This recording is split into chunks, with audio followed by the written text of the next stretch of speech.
Pay close attention. What you're about to see is Bible prophecy being fulfilled.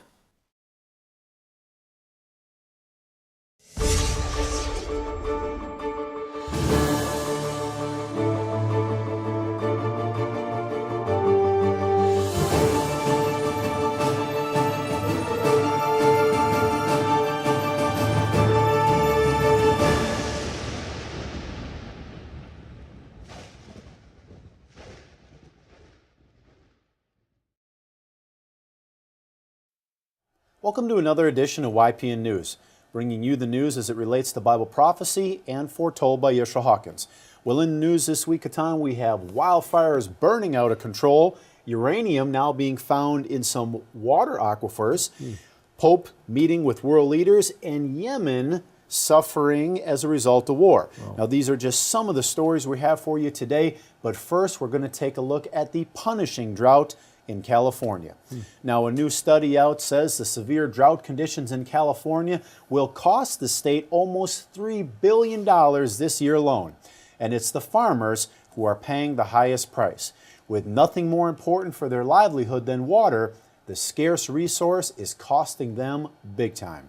That's right. Joe Del Bosque, a farmer in Central Valley, California, relates how water is such a big issue, noting as nothing else comes close, he says. Our almond trees are dying, and in order to keep them alive, Del Bosque pays 7 times more for water than he did before the drought. And he has left about 40% of his land unplanted right now.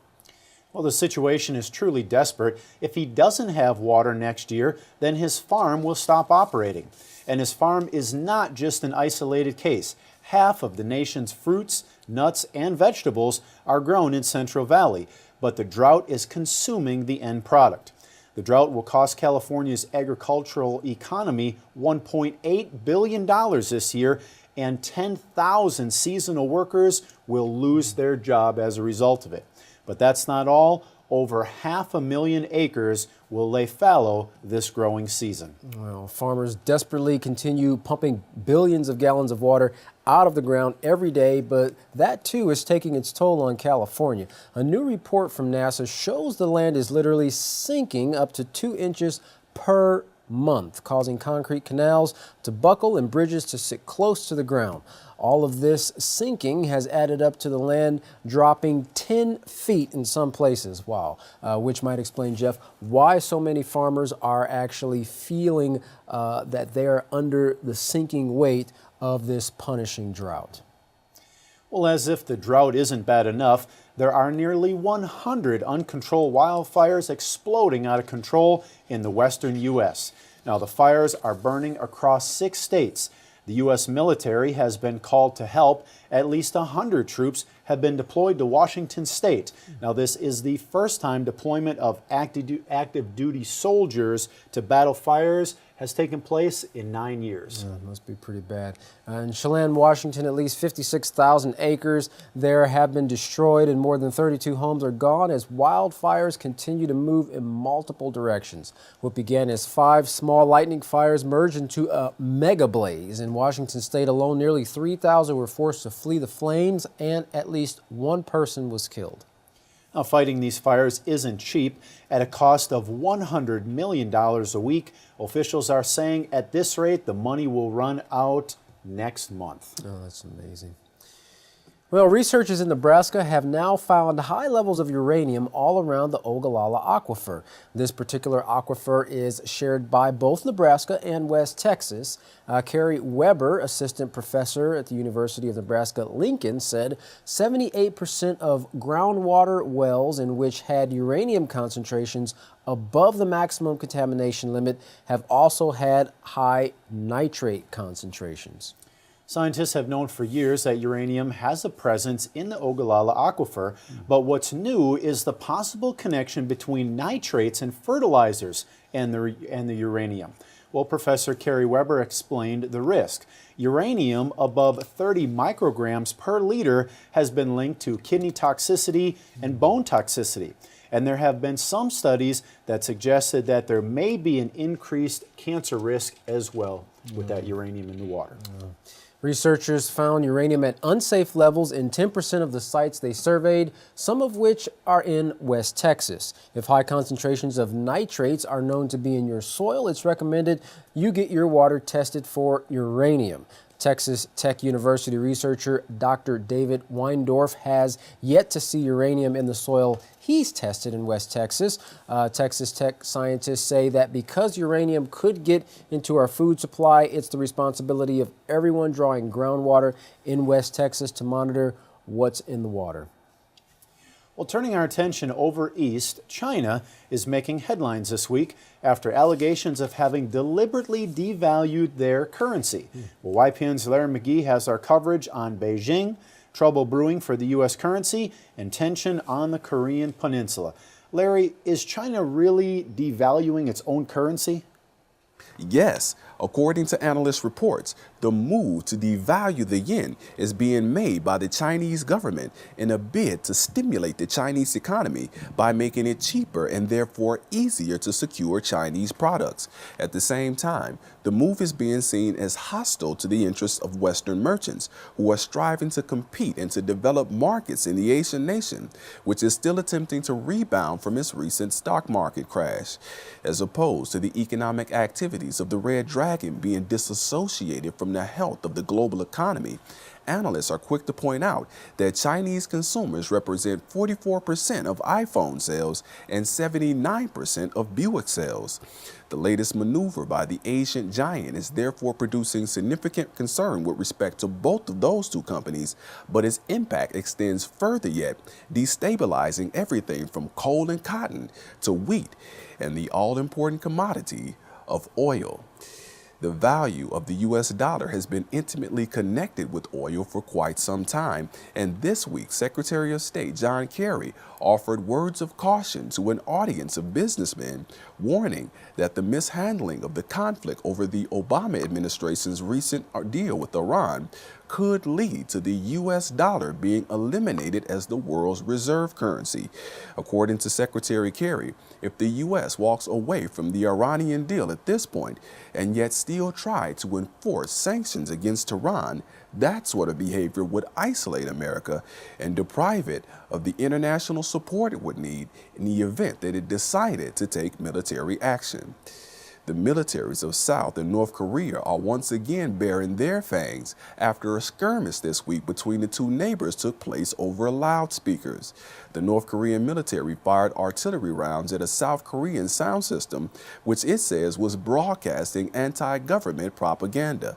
South Korea then retaliated, and the North's President Kim Jong-un announced that his frontline troops were in a quasi-state of war, and he has ordered them to prepare for battle.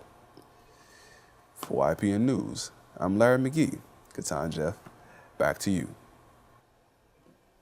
Well, definitely looks like they could use a peaceful solution right now. New information has been released from scientists studying the effects of prescription opiate painkillers and violent crime. In the study, the records of people who were convicted of homicide were looked at. They were isolated for demographics such as age and gender, but they also looked at their records to see if they had been addicted to prescription painkillers. Now, these drugs based on opiates can cause a lot of irritation and aggression when someone is trying to cycle off the drug. However, when someone is on opiates, they can remove any inhibitions, which means that they get rid of any nervous feeling that would prevent a person from exposing or expressing, rather, their thoughts, emotions, and even their desires. So the study focused on homicides committed on impulse. Interesting. Scientists looked at convicted killers' past opiate abuse records, and they found that a whopping 92% were former users. Charleston massacre suspect Dylan Roof, the 21-year-old man who is accused of murdering 9 people, was found with Suboxone, a powerful prescription opiate. Suboxone, codeine, Oxycontin, and Percocet, they dull pain by binding to receptors in the body. And importantly, they wipe away inhibitions.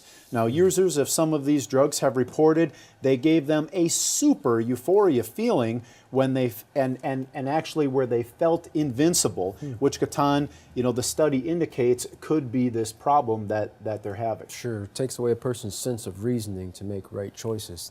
Well, Dr. Jeffrey Marsh works with Los Angeles County inmates and denies the study established a rock-solid cause, but it's food for thought, he said, and definitely material for further study. In an RT interview, Dr. Marsh said, and usually you associate that with people being calmer, but after the initial phase wears off, they have been taking the medicine, for some time, he said, there can be a rebound, agitation, irritability, anxiety. In fact, in the jail, that's one of the potential risk factors for suicide attempts is people that are coming off the opiates. Well, the American Society of Interventional Pain Physicians recently revealed that Americans consume 80% of the world's opiates. Now, with this new research coming out, some are now asking the question if there is a link between opiate painkiller abuse and violent crime. Could we possibly be ignoring a silent epidemic that's contributing to these heartless crimes? Well, the ambassador of Saudi Arabia to Italy delivered a message from King Abdullah of Saudi Arabia to Pope Francis. Saudi Arabia is one of the 8 countries who have vowed diplomatic ties with the Vatican. The friendly meeting took place in the study of Paul VI Hall, where the Pope and ambassador exchange gifts. While there are no official diplomatic relations between the two states, there have been a series of semi-official meetings. Now, the country's relationship is complex because Christians have no right to worship freely or in public in the Saudi kingdom. Now, after a meeting between Pope Benedict XVI and King Abdullah at the Vatican in 2007, dialogue between the two countries began to open up. Now, their audience was the strongest sign of warming ties between the two states in the past 2 years. Saudi Arabia and Egypt are ready to send troops into Yemen to lead a ground assault. That after Saudi Arabia performed airstrikes on Yemen the night before that killed 65 people, including leaders of the Houthi-led militias. Those militias overran half the country, forcing the Saudi and U.S.-backed president to flee, prompting a bombing campaign. These events caused thousands to take to the streets protesting the attacks. So far, as many as 150,000 Saudi soldiers have been deployed, as well as 100 fighter jets, and they're thinking about beefing up their presence in the area as well as other coalition members. Now, those members include United Arab Emirates, Kuwait, Jordan, Qatar, Egypt, and Sudan. Now, Egypt has reportedly sent 4 of its warships to the Gulf of Aden, and Pakistan is considering whether to join the coalition, and Turkey has announced its support along with the Arab League. Pope Francis is making comments recently as he condemned the attacks in 3 countries, Australia, Pakistan, and Yemen, and he also prayed that violent militants be converted to peace. Addressing people at the end of his general audience at St. Peter's Square, he read, "I would like to pray together with you for victims of the inhuman terrorist acts carried out in the past few days in Australia, Pakistan, and Yemen." Taliban militants killed 132 students and 9 staff members at a school in the city of Peshawar in Pakistan. Well, in the country of Yemen, famine is running wild, and many people, including children, are severely suffering in its wake. Currently, 250,000 children in Yemen are at risk of dying or having lifelong consequences if we don't act immediately, many are saying. About 60% of Yemeni children under the age 5 are suffering chronic malnutrition. Now, those numbers make Yemen the highest country of malnourished children in the world after Afghanistan. In Sana'a, Yemen, Dr. Hana Aldini is trying to help the children suffering from malnutrition. Now, she said children come to her hospital dying because they don't have food at home, and this is the worst she's ever seen before in her years of service. Famine has plagued Yemen for a long time, and the recent fighting has made their economic situation even worse. While the display of the revolution has drawn much attention, the famine that has been made worse hasn't gotten very much attention at all.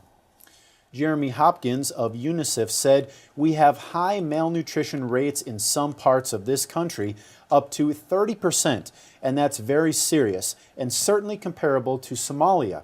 And there are 800,000 children who are at risk of dying of severe long-term cognitive or physical impairment." Oh, that's amazing. Currently, 44% of the Yemen population, or about 8 million people, go to bed hungry because they don't have enough food to eat. Experts say people's capacity to purchase food has dropped over the past year, reason being increased unemployment.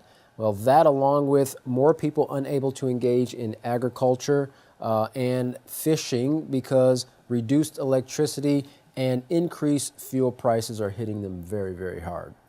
Well, the UN says 21 million are in urgent need of aid in Yemen, and the war in Yemen is broadening the fear of famine. Citizens say it's never been this bad before, saying this is the first time the Yemeni people are going through a period where there is a lack of water, a lack of electricity, oil, or petrol, and the prices of food are very high. That's very frustrating. The capital of Yemen is littered with trash, and many say Sana'a has changed after 3 months of attacks from Saudis against Houthi-led militia fighters and forces loyal to the deposed president. The situation is desperate, and there are long lines for virtually everything. There's no electricity or running water, and many rely on tankers for their water sources.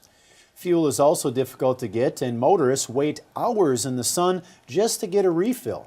Well, before the war, more than half of the population lived below the poverty line in the poorest country in the Arab world. Now, the UN is warning of famine. UN Special Envoy to Yemen, Ismail Ahmed, said, "We are one step closer to famine in Yemen, and they are in desperate need of humanitarian assistance. There were 7 million 2 years ago. Now there are 21 million in need of assistance now." That's quite a big jump you see there. Yeah, it sure is.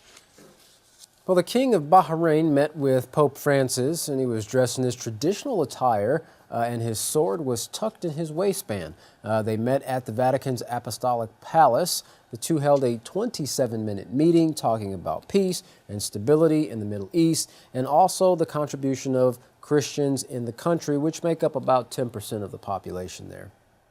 As a gift, the king gave the Pope a 3-foot model of a church that will be built in Bahrain, which, according to the king, will be the largest parish in the Arab Peninsula. He also added that 2 mosques, one modern and the other ancient, will be near the construction site. Now, the Pope gave the king a medallion of the Angel of Peace. The Pope said while presenting the medallion, "The angel defeats the devil." Upon departing company, the Pope told the king, "Your Majesty, thank you very much. Pray for me." Well, after meeting the Pope, the king also met with the Vatican's Secretary of State. Well, lastly, we've been talking about the current situation in Yemen and the severe famine taking place there. Now take a look at some of these photos and associate the image of those paying the price with their very lives for the cost of war.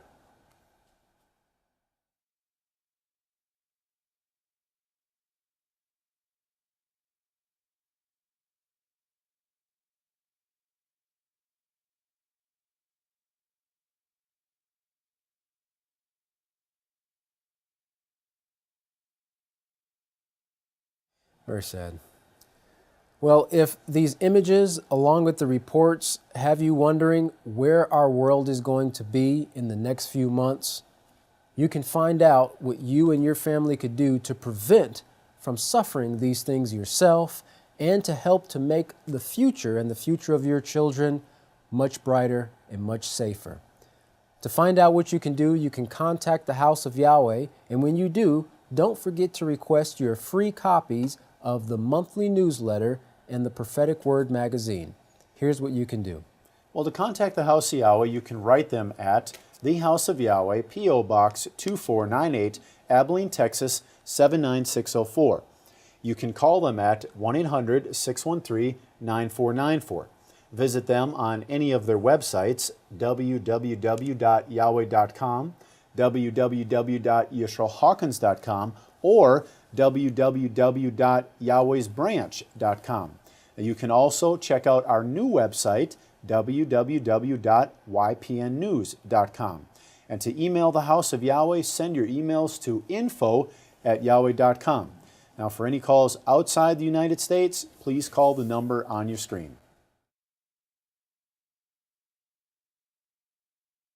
Well, don't go anywhere. Up next, bringing you the words of life and peace, Yisrael Hawkins. From all of us here at YPN News, I'm Katan Alexander. And I'm Jeffrey Heimerman. Thank you for watching.